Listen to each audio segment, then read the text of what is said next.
Hello and welcome to this episode of Security Scan. I am Vishal Dahiya, and this week we will talk about Boeing 777-300 extended range. Now, this is a new VVIP aircraft which India is procuring for its top political heads, that is the Prime Minister, the President of India, as well as the Vice President of India. We'll look at the specifics, the features, as well as the reason why there was your change of aircraft for these VVIPs. So let us start the discussion, and let me begin by introducing the guest to you. We have with us retired Air Vice Marshal Manmohan Bahadur. He is the Additional Director General of the Center for Air Power Studies.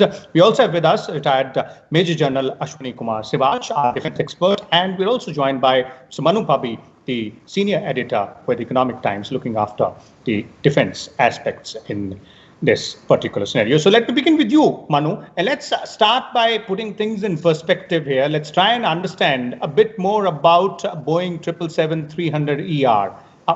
Why, going for this aircraft? That's one aspect. But what's happening on the deal specifically? When will we get it?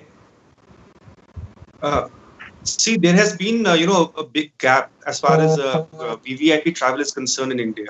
We have not had an aircraft in which the President and the Prime Minister or the Vice President can travel safely over long distances. The current setup that we have two basic aircraft which carry VVIPs. One is the Embraer jets, which have been there for a long time, the legacy jets. We've had the Boeing business jets. These are fitted with a lot of systems which give VVIP security, including missile countermeasures, but they are limited by range, so they can't fly beyond the country or to neighboring countries. But for long travel, say to Europe, to the US, the Prime Minister and the President and the Vice President were flying basically commercial aircraft, Air Indian aircraft by Air India, which were reconfigured for VVIP duty, but without any protection. So the 777 that we're getting now, these are basically Air India aircraft, which have been retrofitted now with special systems, which will make them, less vulnerable to ground-based threats. So these are being fitted with the Boeing specialized equipment, which is going to a lot of the heads of state aircraft. So basically, the biggest threat that an aircraft faces when it takes off from an airfield is that during takeoff and just before landing, the threat of man-pads or man-portable surface-to-air missile systems, which are basically shoulder-fired missiles.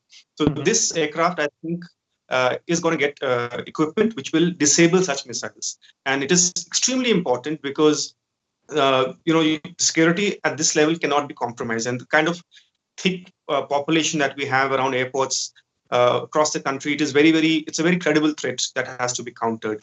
The aircraft are going to come hopefully in a few weeks. We were hearing end of August, perhaps early September. They've been slightly delayed because of the COVID crisis. We signed the deal with America on this. It was a government-to-government deal signed last year, 2019. It was approved.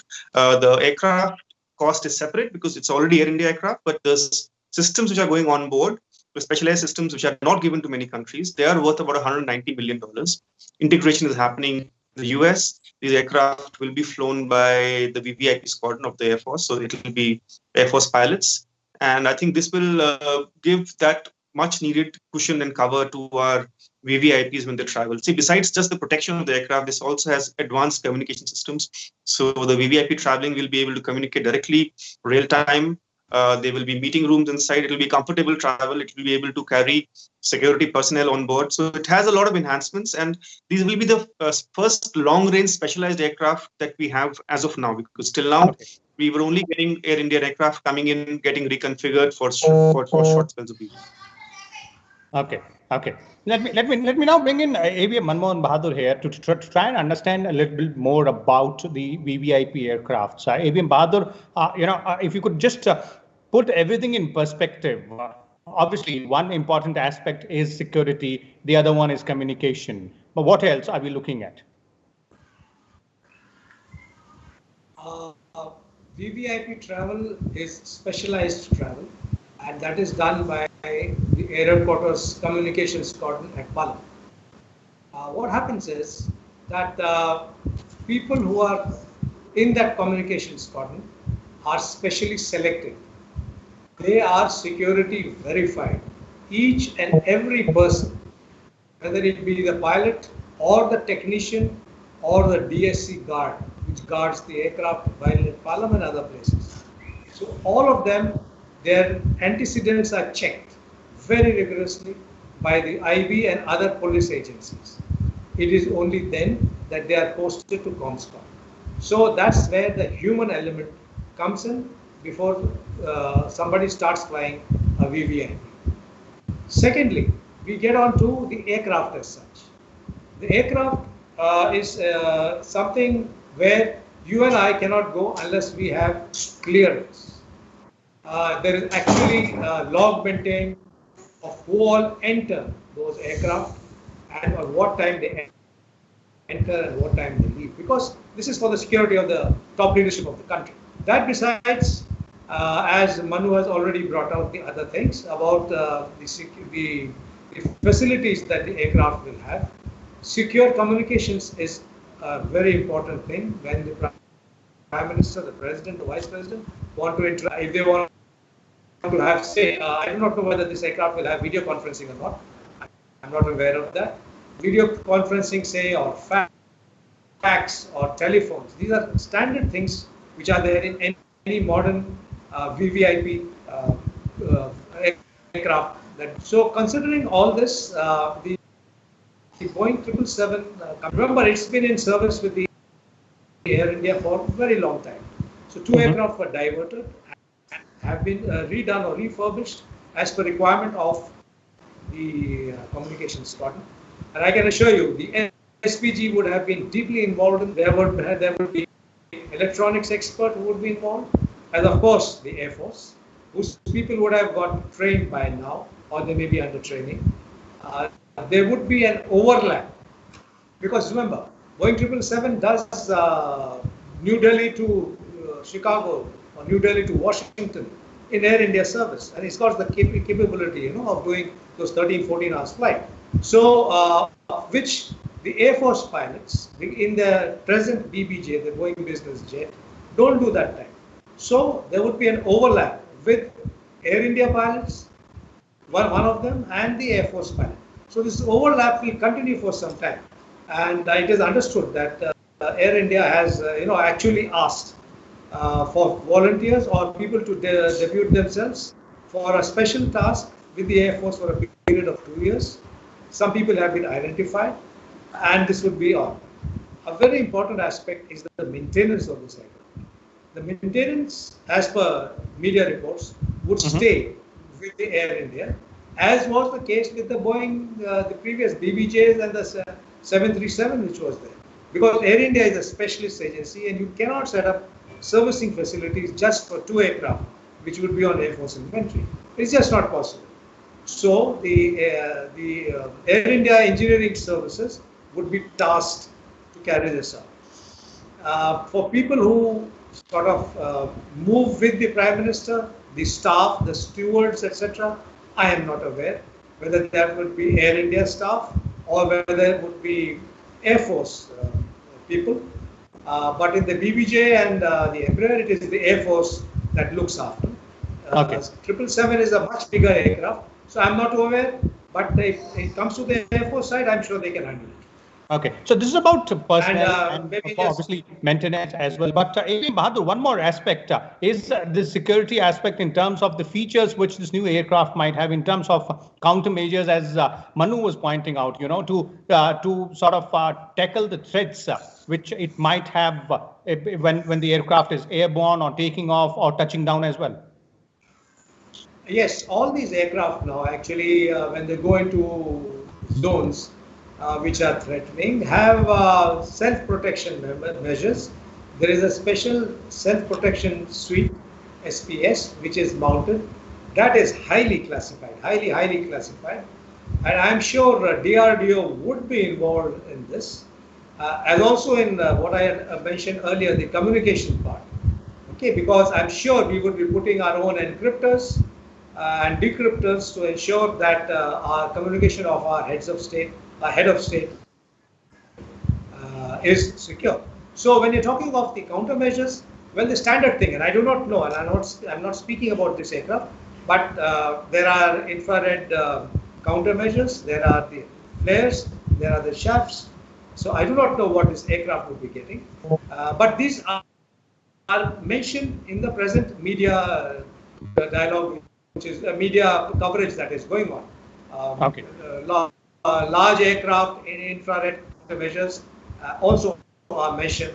What exactly, I'm not aware, because that I'm sure would be a highly classified stuff. Definitely, since it is about the security of the VVIPs and the top ones at that, the Prime Minister, the President of India, the Vice President of India. So obviously this will all be a classified information there. Let me bring in General Siwach here. General Siwach, two aspects to begin with. One is why the need for a change, although as Manu has pointed out, and AVM Bahadur is also saying that with changing times, the needs and requirements obviously also change. That is one. Second is obviously the security aspect, as AVM Bahadur is pointing out, from personnel to the countermeasures it should have on board. Vishal, yeah, two aspects, very important aspect. First of all, why do we need them? You remember, as on today, for last 30 years, we were using this Boeing 747 commercial flights for the VVIP, basically Prime Minister, President and Vice President, whenever they were going out. And whenever they're moving inside the country, it was basically Indian Air Force communication squadron, which is a VVIP flight. This was being used, but this was a very ad hoc arrangement which was being done. It was especially whenever the President, Prime Minister were going out, the Boeing, which was of Air India, the commercial one, did not have any security aspect involved in that. And you see, India is an emerging superpower now. We need to have a specialized aircraft for our VVIP because the security threat is increasing. And the second thing is, you remember this Air India is no more going to be a national carrier because it is going to be privatized. So therefore, there is a need that we must have our own aircraft, which is exclusively for Prime Minister, President and Vice President. And especially so, what has happened is these Boeing 777-300 extended range, we have already got it. And from Air India, this has been taken by Indian Air Force or by the government. And they were then sent for carrying out this modification. Now, the 2-3 modifications which has been carried out are very important. One is it has got two issues. One is large aircraft in infrared countermeasure and a special protection suit. Now, these are very important. What is this? What happened is when these have been incorporated in these aircraft, that in case there is a missile threat or there is any early warning or electronic warfare threat, sumoto it is been taken care of, and the pilot will only come to know once the threat has been already deviated. So this is the crunch point in this, is the one which is a large aircraft infrared countermeasure.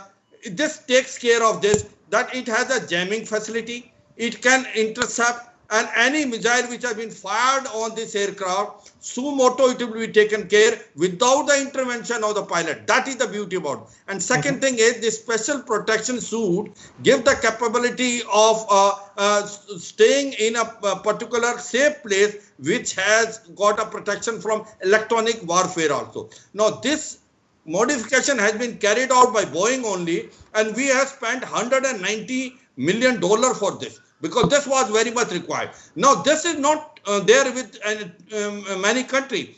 One is that Air Force One of the President of US is using it, and second one, possibly they have given to us or to some other NATO country. Now, why this thing has come is that we are now a strategic trade authorization 1, which we have signed with the US in 2018. After that, we have become a strategic partner, and they can transfer the technology to us. You know, the strategic trade authorization 1 is only in South Asia, India, and in total Asia, we are the third country after Japan and South Korea. Now, this is what has been a change, that the America accepted our demand of giving this state-of-art defense system which is available. And also that in 2017, we have signed COMCASA, that communication compatibility and security arrangement. So why doing this? The Americans were ready to give us these two state-of-art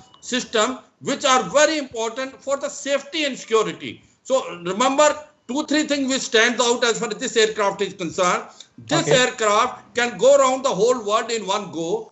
It has also got a fuel refueling facility in emergency. And as the Air Force One of America, it has by and large all those security arrangements which are prevalent in that. So therefore, it is a game changer. It is a force multiplier. And by coming this, the two things will be taken care of. One is the journey of the VVIP dignitary will be more safe, more secure, and it can be, say, more luxurious.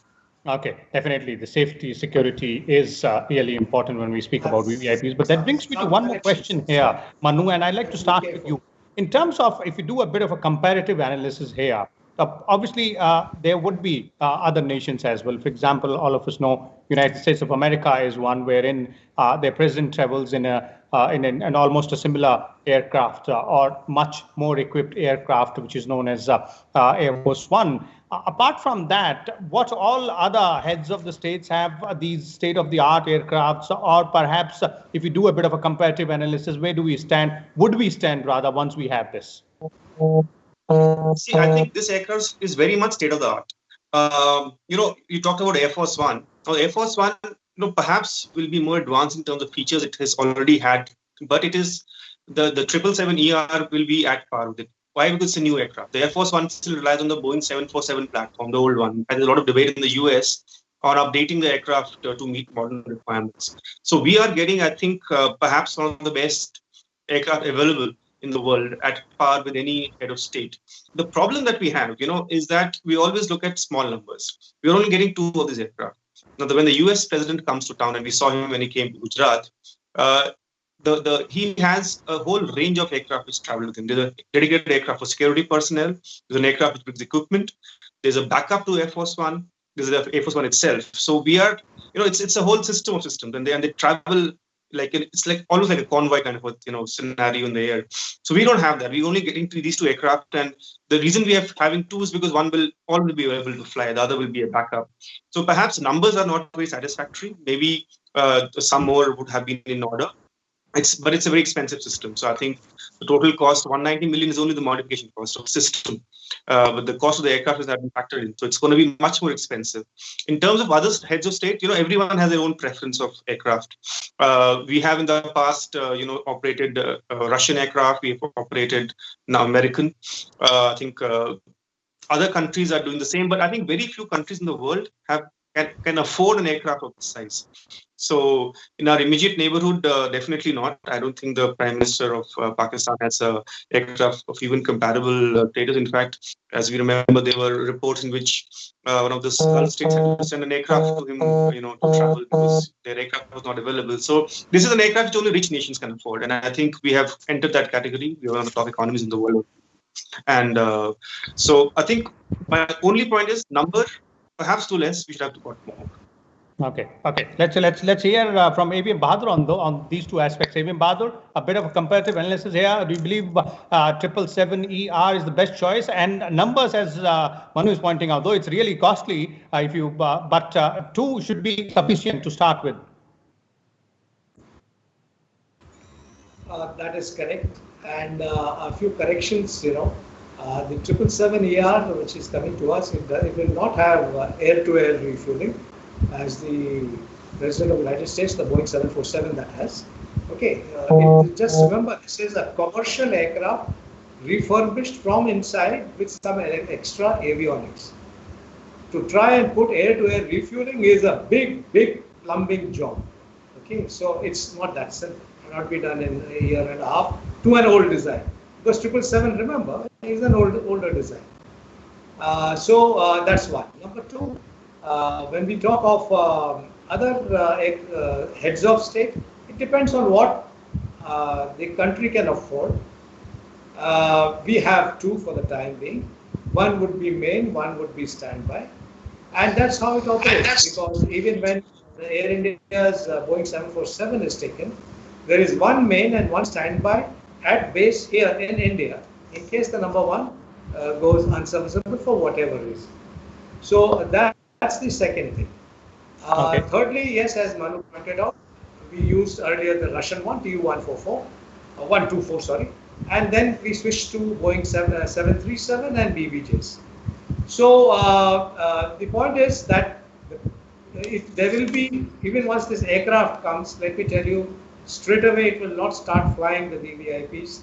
There will still be an overlap time because the SOPs of the Comms Squadron are such that the pilots go through very rigorous on-the-job training, and you may be having this aircraft flying all over the place, in fact, around many times to foreign countries, just to make sure that the SOPs are worked up. And this happens for whenever a new aircraft comes into the communication squad, whether it be a fixed wing or a helicopter. So this is what the background to the 777ER is. Okay. Should we get a third one? I don't think so. Not for any other reason. It's too costly. But because remember, how many times is it that the Prime Minister goes out of the country, or the President or the Vice President? Rest of the time, this aircraft will be lying on ground, just doing continuation training and things like that. So that was one of the reasons why Air India wanted to move out, because its commercial operations used to be affected. Now, till the time Air India stays Air India, or whichever way, whether it is disinvested or not, its commercial flights will not be affected, and that's a very major takeaway from commercial operations taken over by the VVIP flying taken over by the Air Force. Okay. So that's where it is. Okay, let's take concluding comments from General Siwach before we conclude the show on these two aspects, General Siwach. One, the comparative analysis, and second, as Manu is saying that perhaps more than two would have been okay, but AVM Bahadur believes two is a sufficient number. So according to you, if you look at as a defense expert and ensuring the safety and security of the VVIPs also is really important there. So the numbers, will that be okay with two, or can we go for more perhaps later if required? To start with, Vishal, 2 is good enough, because even the Air Force One, the 2 identical aircraft which is available to the President of USA are 2 only. As far as this is concerned, initially we can go for 2 because it's a very costly affair. And costly, not only that, it is a costly as an aircraft, that is Boeing 777-300 extended range, but the modification which you have carried out is very costly. Both these features which you have put it, that's self-protection suit which you have put it, and also basically a large aircraft infrared countermeasure. These two cost about $190 million. So it is approximately costing $100 million per aircraft. So to start with, I think 2 are good enough. And if the nation feels it, the requirement can go. My point is, what we have to appreciate is that whatever, the system which has been put in this aircraft is state of art. We have got it from America because we are a strategic partner. Why are we not understanding this issue? The point is, today they have given us these 2 issues. So we are, one, it is costly, and second thing is, now since we are signed or we are a strategic partner to them, we are strategic trade authorization 1, also COMCASA, and also otherwise trade partners. So they are now ready to give us the technology, and it's a good thing that we have got these aircraft. This will be a safe and secured move for a VVIP of the nation. And it is required. India is emerging as obviously a regional power. So therefore, there is a requirement of having an exclusive aircraft for Prime Minister and President whenever they are moving out of the country, rather than getting as a charter from Air India, which will be no more a national carrier, likely to be privatized. So this is a better option. And as far as the training is concerned, I think it's an ongoing process. Till the time the Air Force pilots are not trained, I'm sure Air India pilot can, can be with them, and slowly and steadily it can be done. So my point is, as on today, it's a very good thing happened for India that we have got a state-of-art, very safe, very secured, aircraft for VIP movement outside the country for Prime Minister, President, and Vice President. AVM Bahadur, you wanted to say something? Yeah, it is like this, that the present Comscot aircraft have also got a protection suite. So let's not expand on the American-US defense relationship, and that this is a follower of that. No, I do not agree with that. It is Okay. not so. The present BBJs also have got certain protection systems, and I will not speak about them. The VVIPs are secure even in the present aircraft that they fly. There was a need to get basically a long-range aircraft, and hence there is a change in the aircraft that has been required. There will be more protocol sharing because of the signing of the COMCASA. Yes, that is a fact. But I know, and we'll keep it at that the present BBJs are also safe. Okay, definitely. But here the gist of this entire discussion and this entire project is to go ahead and enhance the safety and security of our VVIPs. Can I and say something, Vishal? Cater to the technology, the developing technology here. I would come to you, Jan Siwach, but we are running short of time there. Just one quick for 10 seconds. Make before I move on to Manu. Yes, please. Yeah, my point is that as far as this aircraft was concerned, it was already there. So therefore, saying that we have to go for an aircraft which has a range, automatically this was a part of Air India. So it was there. It is the safety and security angle which is important. And hence, the two issues which are there, SPS and this liar CM, these are game changer. After all, we have got it. We have spent money. We have given to USA money, but the USA is kind enough to transfer this technology. So overall, it is a good thing. So my issue, my point of saying is that whatever we have got it for our VIP, it is state of art as on today. It is a requirement of the day because we are emerging a regional power. We must have it, a safe and a secured aircraft for our VIP when they are moving out. Okay, definitely the relation between both the nations and the transfer of technology or equipment is intertwined to a great extent there. But Manu, before we bring this show to an end, a quick recap on the timeline, if you could do for us, where do we stand? When are we likely to have these aircrafts here and in service? Because I believe there would be some gap there in terms of training as well.